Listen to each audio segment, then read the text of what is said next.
I'd like to ask you a question. If you work in a factory environment, how well is your production equipment doing? Do you have data that can show you how much downtime the equipment had last week, last month? Do you have good information that tells you what caused that downtime? Do you know how much time you spend with setups, that debugging process every time you bring equipment up before it's running smoothly? Do you know how much time you spend with changeovers? Are you driving improvements? Do you have baselines for all these and plans in place to make sure that you're improving?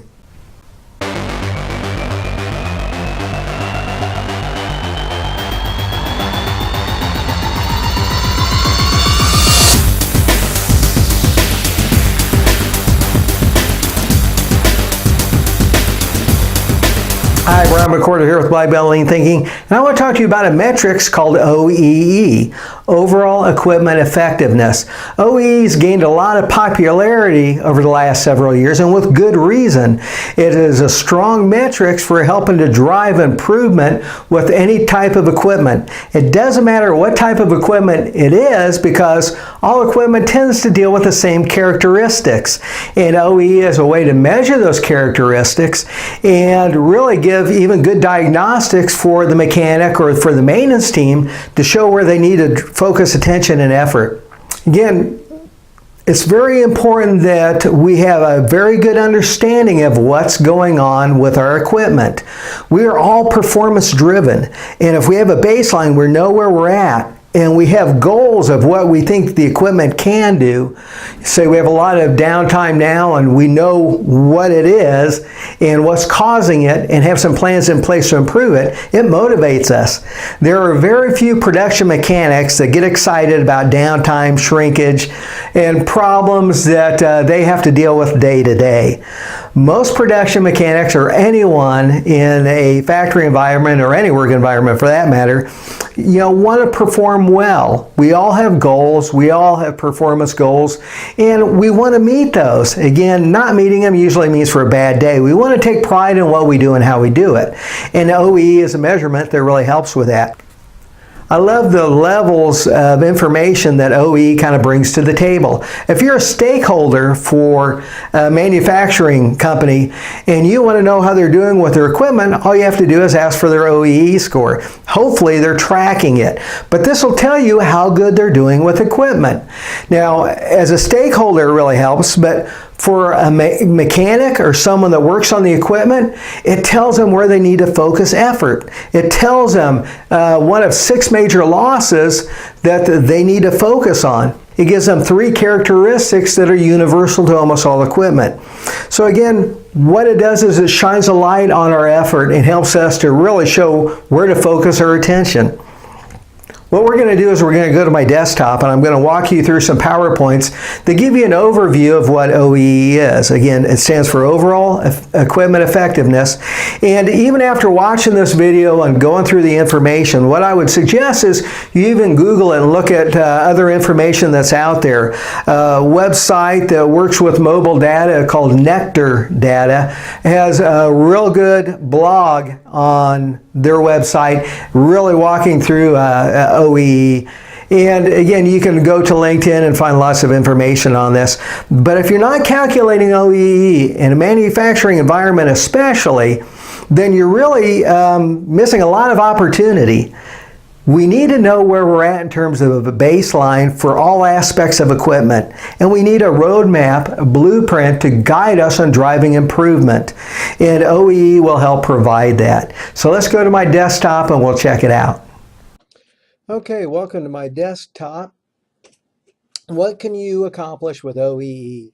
We can determine the current state, so baseline for our equipment, identify the major losses, prioritize what needs to be improved, develop an improvement plan, develop a roadmap, create a blueprint to follow, and then monitor progress. Something that I always talk about in Lean is we need to look for simplicity. Again, when something is too complex, people tend to shy away from it. We avoid it.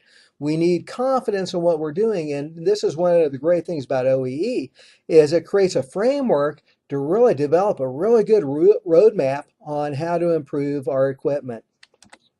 So once again, OEE stands for overall equipment effectiveness. And there are three characteristics that most equipment have, and it's what we're going to look at. Those are availability, performance efficiency, and rate of quality. And again, it doesn't really matter what equipment we're talking about because almost all equipment has those characteristics. Under availability, we're looking for those things that remove your equipment from availability. Startups, changeovers, and by starts, I mean the time that it takes to adjust and dial in. Even PM, because these take your equipment out of production. So we want to capture how effective we are doing these activities. Performance efficiencies. If your equipment is scheduled to run for 8 hours, how much time does it actually run in that 8 hours? Does it stop often? The last one, rate of quality, how often is it producing defects? So once again, we want to look at the equipment from those three characteristics and capture what's going on. In those three characteristics, there are 6 major losses that OEE looks at. So under availability, we have setups and breakdowns. For performance efficiency, we're looking at idling and minor stoppages and reduced speed. And that final one, rate of quality, we're looking at, again, startups, those losses while we're dialing it in, and then defects that are being produced while the equipment is running. So those 6 things are our 6 big losses. Let's quickly look at all 6. So the first one, breakdowns. You cannot make good product with your equipment broken down. There's an Einstein statement. So once again, do you track your breakdowns with your equipment for the last day, week, month? Do you have good data that shows how often the equipment went down when it was supposed to be running, how long it was down, how long in between unscheduled stops? And do you have good information as to what caused it? Setup and adjustments. Again, when we bring up equipment, often we have to dial it in. We have to adjust it before we can consistently run good product. And during those startups, we're utilizing equipment, materials, resources like electricity. So the quicker we can get it dialed into making good product, the better off we are. And we want to become experts at doing this. Minor stoppages. It's very important to know how often the equipment stops when it's supposed to be running. Again, through the course of 8 hours, 40 hours, 24 hours, how often is the equipment down? We really want to monitor this and then really know what caused the stoppage. In a glass factory where I had worked, they determined that minor stoppages with the equipment equated to about $65,000 per year in lost production. By letting the mechanics know that, we were all able to really put our heads together and look for ways to drive that down. Again, when you put a numeric value on it, it really helps motivate us. We're performance driven, so we need a goal and a target, and we need to know where we're at today in regards to that. And then really human nature will kick in and do the rest. Okay, that fourth loss, reduced speed. Often when you have equipment that's supposed to run at a certain speed, over time deterioration happens with, say, belts in it and cams, cam followers, springs, moving parts. Maybe it gets dirty to where there's vibration. So you slow the equipment down and you have less bad parts produced. It runs better. But of course, you're losing production by running at slower speed. So we want to recognize that and restore the equipment and improve it. Number 5 is defects and rework. This is the easiest loss to understand because we all know when we produce bad product. Maybe because it's rework or scrap that has to be thrown away because you can't rework it. Again, we want to produce good quality product with our first try. And that last one, again, is startup and yield losses. Whenever we bring up the equipment, we're going to lose some as we're dialing it in. We're going to lose some product. And we want to become very efficient at how we bring up our equipment. Be able to dial it in as quickly as possible.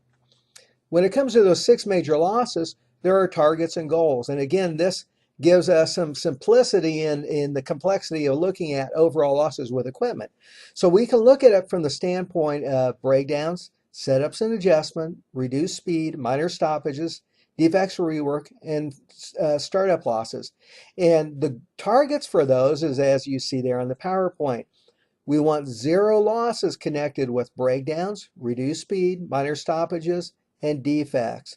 We know anytime we bring up the equipment and do some adjusting, we'll probably have some losses, but we want those minimized. Okay, there are 6 steps that we'll follow towards calculating and using OEE. As I mentioned at the beginning of the video, OEE is great for a scorecard, a report card letting you know how you're doing with your equipment, but it's also extremely good for giving you diagnostic.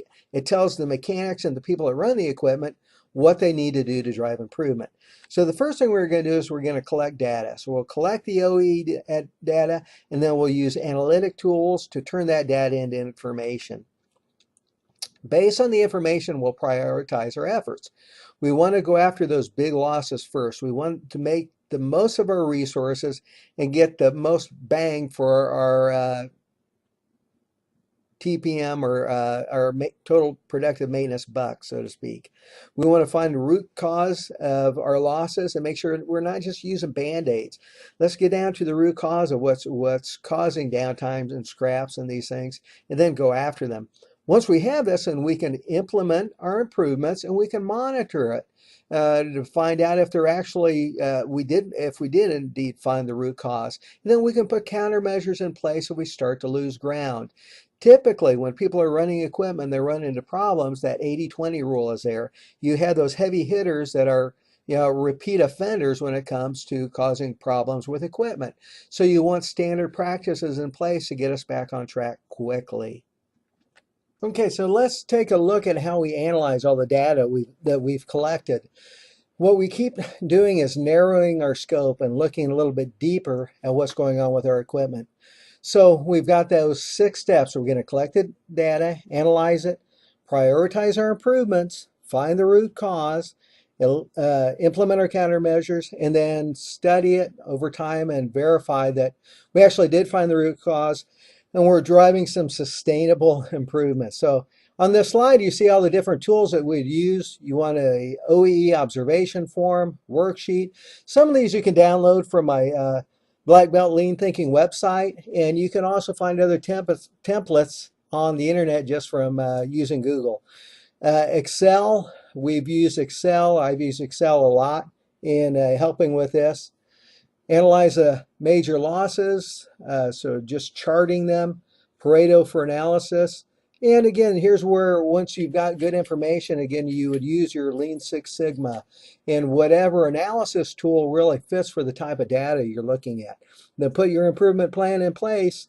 And again, since we're performance driven and we now know what we're looking for, where we're at, we have our baselines, then we can create a hypothesis and start really driving improvement. Okay, so let's take a look at a piece of equipment through the eyes of OEE, so to speak. So here we have an OEE observation form of a vertical turret lathe. Okay, this turret lathe, this piece of equipment, is scheduled to be running for 940 minutes. The actual running time was 369 minutes, so we did not run very well. And we've got at the top our 6 major losses. We've got idling and minor stoppages, and it even has it broken down. In the idling and minor stoppages, they've identified problems with chips, jam-ups, insert, and other. Then we have breakdowns from lubrication, improper lubrication, I would say, contamination, things of this nature, and other. Then we continue on with setup and adjustment losses, startup losses, losses from reduced speed, and then actual defects and rework. So they've got those 6 major losses captured here. So again, we have the 940 minutes we were supposed to run. We actually ran 365 minutes. And we lost 225 minutes to idling and minor stoppages. We lost 140 minutes to breakdowns. We lost 150 minutes to setup and adjustments. And for 56 minutes, we were making scrap. Now, we're scheduled to run the 940 minutes. We have some time where the equipment was not scheduled. We had 2 different meetings that took time and then 2 different lunch breaks. So again, what OEE counts against is only time when the equipment is scheduled to run. Now we also want to look at why it's not scheduled. If there's more demand on the equipment, but the reason it's down is because of PM or things of this nature, then we need to improve those so that we can create more availability for that equipment. If it's down because the equipment is not needed and for lunch breaks and things of this nature, then fine. So here's how we collect and analyze the OEE data. This is in the OEE worksheet. And again, you can pause it and look over the worksheet, but this really takes the information that we've collected and shows you how to calculate your OEE. Now, if we kind of walk through, and this is all in that turret lathe. Now, in 24 hours, times 60 minutes, that's, an hour, we have 1,440 minutes. So that's what we have available. You can't go beyond 24 hours. So this is what we have in a day we can run the equipment. Okay, there was planned downtime of 500 minutes. Again, this is for that turret lathe where they had, well, here it is actually. We've got no third shift. So it was down for 420 minutes schedule there. We had two 30-minute lunch breaks, so an hour lost due to lunch breaks. And then we had shift meetings, 2 meetings at 10 minutes per shift. So that's how we calculate or end up with our 940 minutes. Now, where it's important to understand, why the equipment is not scheduled and what the need is this also tells you what your equipment utilization is. For that equipment, their equipment utilization is only 65%. So that leaves a lot of capacity there if the equipment is needed, that you can find ways to get it up and running and use it. Okay, so here it is again, breaking it down to give us our OEE with that vertical turret lathe. Remember, we had 940 minutes that we were supposed to run, so there's that total time right there.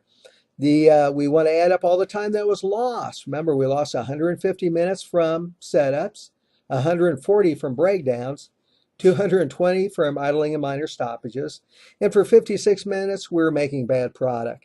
So that gives us 571 minutes of lost time. Now we take A minus B, so the 940 minus the 571, and that gives us 369 minutes. Okay, all we have to do is take the 369 divided by the 940 and take that times 100, and it gives us 39. So our OEE score for that turret lathe, for that piece of equipment, is 39%, which is really bad.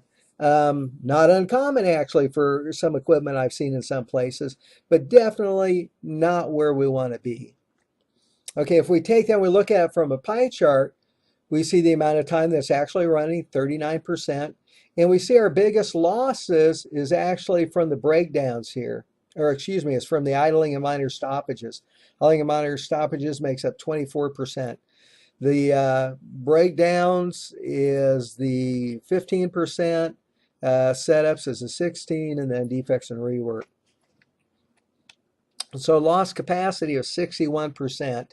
We do a Pareto chart of that idling and minor stoppages. We find out our biggest offender were jam ups. Then we have other, kind of hard to go after other. But typically, when I'm looking at different attributes for one characteristic, Pareto chart is the tool to use. Then again, if you're looking at a continuum, then again, you use your Six Sigma, but use the analytical tools that really fit for the attributes that you're looking at. And again, you want to go after the things with the biggest bang for your buck, unless you see low-hanging fruit that you can make immediate corrections on. Okay, so let's look at how we drive improvements. So how do we approach these? How do you approach this type of loss when it comes to our idling and minor stoppages? Okay, distinguish minor stoppages from equipment breakdowns. Let's say you got a packer that's packing product in boxes. Those jam ups can be from boxes or maybe pads. Is it the equipment or is it something going into the equipment? Are people hitting e-stops? We need to have good information on why it's down. Is it down in idling because equipment downstream is down, so they're just actually waiting? Again, we need good information telling us why the equipment is down. And this needs to be tracked on a regular basis, either automated or just even with a notebook or a computer where people can, quickly jot down what's happening. But that's information details that we need to really do a good analysis. How do you begin to improve? Again, observe your equipment running. Note when the equipment is idle. Record the number and type of minor stoppages. calculate the average time between stoppages. Again, this is our motivation for driving those improvements. We need to be able to monitor when we do something and see if it actually took us the direction we need to go. Determine the total stoppage time, identify and monitor improvements, and analyze results. Again, once we have a real clear understanding of what's causing the problem, we can start implementing improvements, and we really get excited on seeing that we had a positive impact, through our efforts. So again, this is very motivating. Okay, so let's look at how we drive improvements when it comes to defects and rework. And this is where we're producing scrap. So we first need to distinguish between sporadic losses and chronic losses. Again, consider sporadic loss as a sudden increase in defects. Everything is fine, then something breaks and everything is not fine. So you have a crimper for a widget, and all of a sudden a crimp pin breaks off and they're not being crimped. Put down the equipment, fix the crimp pin, and everything's fine.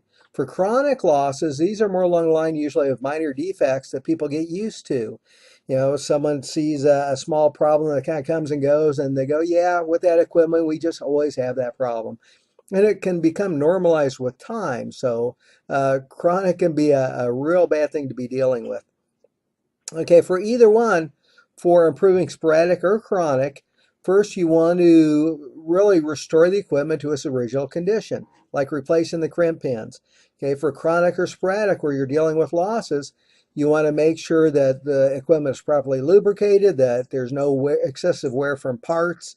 Again, we want everything running like new, running the way it's supposed to run. Machines are made out of lots of moving parts. When they get dirty or parts get worn, vibration settles in and problems begin. So the first step is always restoring that equipment and setting a high standard for maintaining it. So again, we want employees to be checking their equipment with their first 5-10 minutes of every shift, just looking at high wear parts and making sure that lubrication wells are full and air filters are clean and things of this nature. Nothing's jammed up. Okay, so let's look at setup and adjustment losses. If you're familiar with single minute exchange of die or quick changeover, where you're doing a changeover and trying to get the equipment back up and running well quickly, then this will help you because we're going to follow those same procedures, that same methodology. So what we want to do is identify all the steps that are needed for that changeover for being able to come up running well and control everything we can control. So you have internal and external steps. Internal means the equipment must be down to do it. External is stuff you can do while the equipment is running. So we want to identify all the steps, do everything external that we can. Anything that we can switch from internal to external is great. And then streamline every step. Go from long screws to quick snap connectors, anything that saves time, that eliminates excessive tools, hand wrenching, things of this nature, even putting scribe marks or set marks, and the equipment to where we can go right to it, rather than have to do a whole bunch of adjusting. These all help. We want to be able to dial in the equipment really quickly after a changeover and get it running good, consistent product as soon as possible. Again, ways to do this are anytime you're doing a changeover or bringing the equipment up, you might start by videotaping it. List all the tasks, understand why the tasks are done, looking for better ways to perform those tasks. I've done hundreds of these where we start by videotaping, then letting a team look at the tape and analyze what they're doing and why they're doing it. And the reduction we've found in improvements is just amazing. I've seen changeovers go and startups running consistently, from 12 hours down to under 30 minutes, down to close to 15 minutes. So it's amazing. But it begins by a good analysis. And that last one is startup and reduce speed. This is the same as what we just looked at on the changeover. For reduced speed, the only difference is, remember, that's usually from excessive wear of parts, worn out belts, V-belts, fan belts, so to speak, worn out cams, springs, cam followers. Maybe you have contamination, improper lubrication, low lubrication. So again, what we want to do is make sure that everyone is trained in proper lubrication, that the equipment is restored to like new, and we put good rules, protocols, and standards in place to maintain it. Use good visuals, put marks on oil wells and anything that is measuring, air or whatever, make sure that there's marks in place, and these are checked often so that we can catch problems as soon as they start to show up. Make sure the equipment is clean like new. I've seen production equipment that was coated with oil and grime, and if it were to slowly start, getting a new oil leak, there's no way anyone would notice it. But if the equipment is in a like new state, then you can add visuals and you'll be able to see when problems start to occur pretty quickly. So here's world-class OEE. It has 90% there. Usually 80% and above is looked at as world-class. And I would really caution you not to get too hung up on those numbers. What you want to do is look at those 6 main losses, know where your losses are, understand the 3 main characteristics, and go after these as technology and really it makes sense financially. Again, you can spend a lot of time and money going after something that is very difficult to get to. So people have to see the benefit, and it's got to pay for itself. And it begins by having that baseline, understanding those 6 major losses, what's causing your losses, and start driving those improvements. So hopefully this helped you out. Okay, hopefully that helps shine a light on what overall equipment effectiveness is. It's only a metric, but it's a metric that can guide you on how to spend your resources and effort to improve your equipment utilization. So it's a very important metric to have, and it's the heart of a total productive maintenance program. So if you have TPM, you're probably already using OEE. Yeah, I'm throwing a lot of acronyms out at you. If you're not using TPM, you probably want to look into that as well. But again, hopefully this video gave you enough of an interest to kind of dig deeper into what OEE is. And if you're in a manufacturing environment, start looking at those 6 major losses, those 3 characteristics. Again, do you have baselines? Do you know where you're at? You want to dig deeper into these and find out where your biggest opportunities are for driving improvement. So hopefully that gave you an overview on what OEE is and why it's such an important metric. Again, if you're not calculating OEE or looking at those 6 major losses and the 3 characteristics, then you're losing opportunity. And remember, we're performance driven. The maintenance team wants to do a good job. The production mechanics want to do a good job. The operators want to do a good job. All this is giving them information on where to focus resources and attention. So it's very powerful. If you have questions, again, please go to Black Belt Lean Thinking and use my comments section. I always get back with people who ask questions. Again, free of charge, glad to help out when it comes to information. So share this video. Please hit like if it gave you any useful information. And I'll see you next time. Thank you.